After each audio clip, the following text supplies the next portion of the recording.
Hello students, welcome back to my channel. Vishal Gupta आपका teacher. कैसे हो आप सब स्टूडेंट्स? इस वीडियो में मैं आपको क्लास 10 सब्जेक्ट इंग्लिश की जो हमारी बुक है फर्स्ट फ्लाइट, उसकी poem dust of snow, poet Robert Frost की पोइम है ये, मैं उसको करवाने जा रहा हूँ। बच्चों बहुत सिंपल पोइम है, छोटी सी पोइम है, डस्ट ऑफ स्नो। बच्चों मैं पोइम पढ़ने जा रहा हूँ आपके लिए। The way a crow shook down on me the dust of snow from a hemlock tree. आगे लिखा हुआ है, has given my heart a change of mood and saved some part of a day I had rued. Robert Frost ने ये लिखा हुआ है। ठीक है बच्चों, तो कहने का मतलब ये हुआ कि ये पोइम में वो क्या कहना चाह रहा है कि कवि जो है रॉबर्ट फ्रॉस्ट वो सैड मूड में है और वो हेमलॉक ट्री, जो हेमलॉक ट्री है वो एक विशैला ट्री होता है, उसके नीचे वो खड़ा है, सैड है, दुखी है, परेशान है किसी वजह से। और जो उसी पेड़ के ऊपर जो एक क्रो के रूप में सैडनेस है उसके है, वो उसकी जो स्नो है उसके ऊपर जो क्रो के ऊपर स्नो पड़ी हुई है वो उसको ऊपर गिर जाती है पोइट के, और उसके मूड को वो चेंज करके रख देती है, और उसका जो बाकी दिन है वो ख़राब होने से बच जाता है। तो इस पोइम में सिर्फ इतना ही लिखा हुआ है। आगे हम डिस्कस करते हैं इसकी समरी। तो समरी क्या है बच्चों? समरी में लिखा हुआ है कि dust of snow is a beautiful short poem written by Robert Frost. जो डस्ट ऑफ स्नो है एक छोटी सी खूबसूरत पोइम है जो कि रॉबर्ट फ्रॉस्ट ने लिखी हुई है।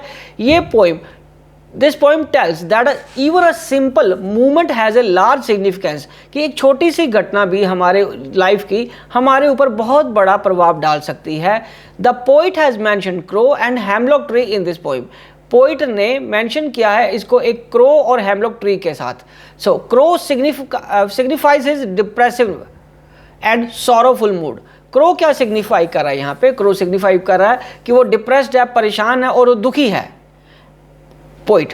And hemlock tree is a poisonous tree, और जो हेमलॉक ट्री है वो एक विषैला जहरीला प्लांट है। ठीक है, क्रो कवि की दुखी मूड को शो कर रहा है और जो हेमलॉक ट्री है एक पॉइजनस ट्री है। Both these signifies that poet was not in a good mood. दोनों ये बता रहे हैं, क्रो और पॉइजनस ट्री ये दिखा रहे हैं कि वो कवि का जो मूड है वो अच्छा नहीं है। And so he describes the dark, depressive and bitter side of nature to present his similar mood. और वो अपने डार्क, डिप्रेसिव और बिटर साइड के नेचर को जो है वो सिंपल मूड में चेंज कैसे करना है उसके बारे में बता रहा है, और किस तरीके से उसका मूड चेंज हुआ है उसके बारे में ये पोइम है।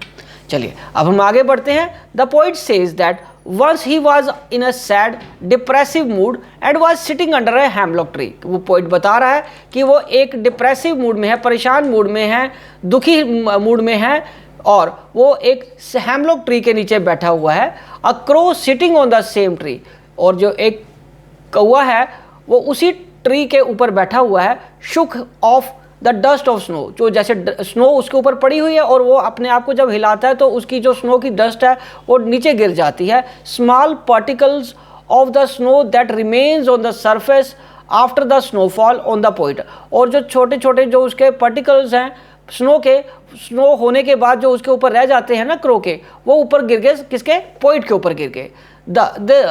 This simple action change the poets mood, और एक छोटे से एक्शन ने पोइट के मूड को चेंज कर दिया है। He realised that he had just wasted a part of his day repenting and being lost in sorrow.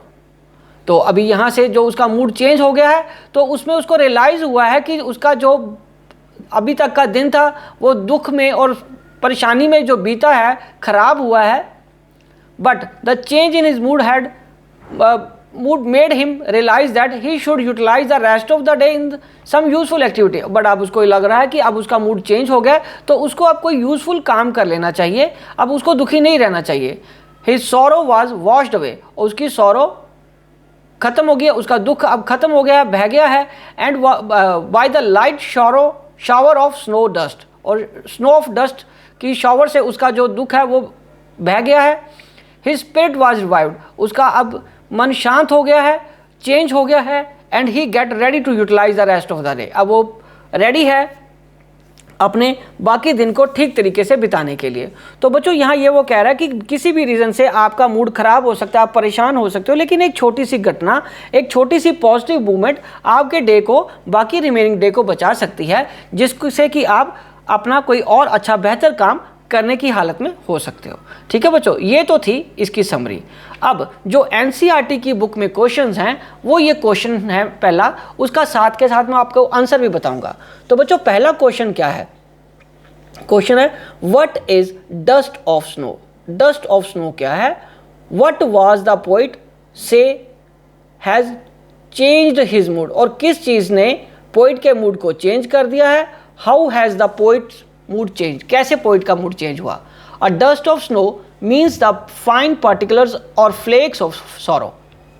ठीक है, the sudden shores of the form of the dust of snow change the poets mood. तो dust of snow वो क्या कह रहा है? Means the particles और flex of snow, उसके छोटे छोटे कण हैं स्नो के, और जो अचानक sudden sorrow in the form of the dust, और जो अचानक उसकी बौछार हुई है पोइट के ऊपर, उसने पोइट के मूड को चेंज कर दिया है। And poet's mood change from sad to happy. अब उसका पोइट का मूड है सैड से हैप्पी हो गया, और वह रिफ्रेश्ड फील कर रहा है and wanted to enjoy the rest of the day, और रेस्ट ऑफ द डे को वो एंजॉय करना चाह रहा है अब। ठीक है बच्चों, तो ये था क्वेश्चन नंबर 1 जो कि एनसीईआरटी की बुक में है। अब हम सेकंड क्वेश्चन की बात करेंगे। बच्चों ये सेकंड क्वेश्चन है और वो 3 पार्ट्स में है, ये जो सिर्फ क्वेश्चन लिखा हुआ है। सो क्वेश्चन नंबर 2 क्या है students? How does Frost present nature in this poem? The following questions may help you to think of an answer. So पहला क्या बच्चों question? What are the birds that are usually named in poems? Do you think crow is often mentioned in the poems? What images come to your mind when you think of a crow? Second question, मतलब इसी का जो second part है, again what is a hemlock tree?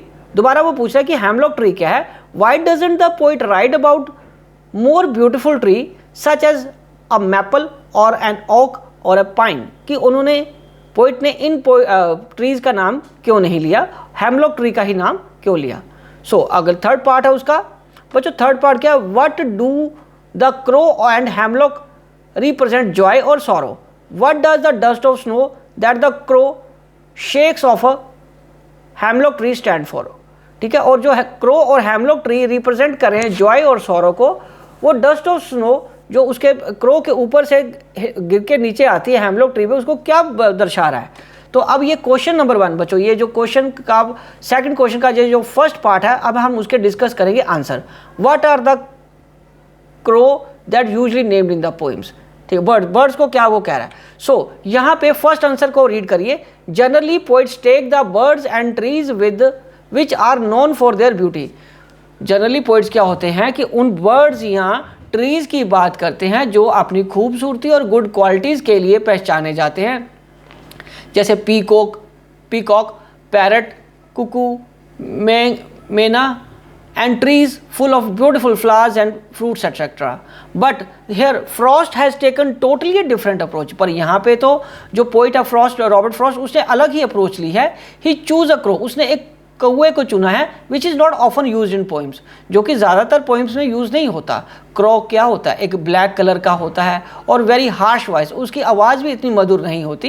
And it is believe to be a symbol of bad omen, और ये एक बुरा शकुन माना जाता है।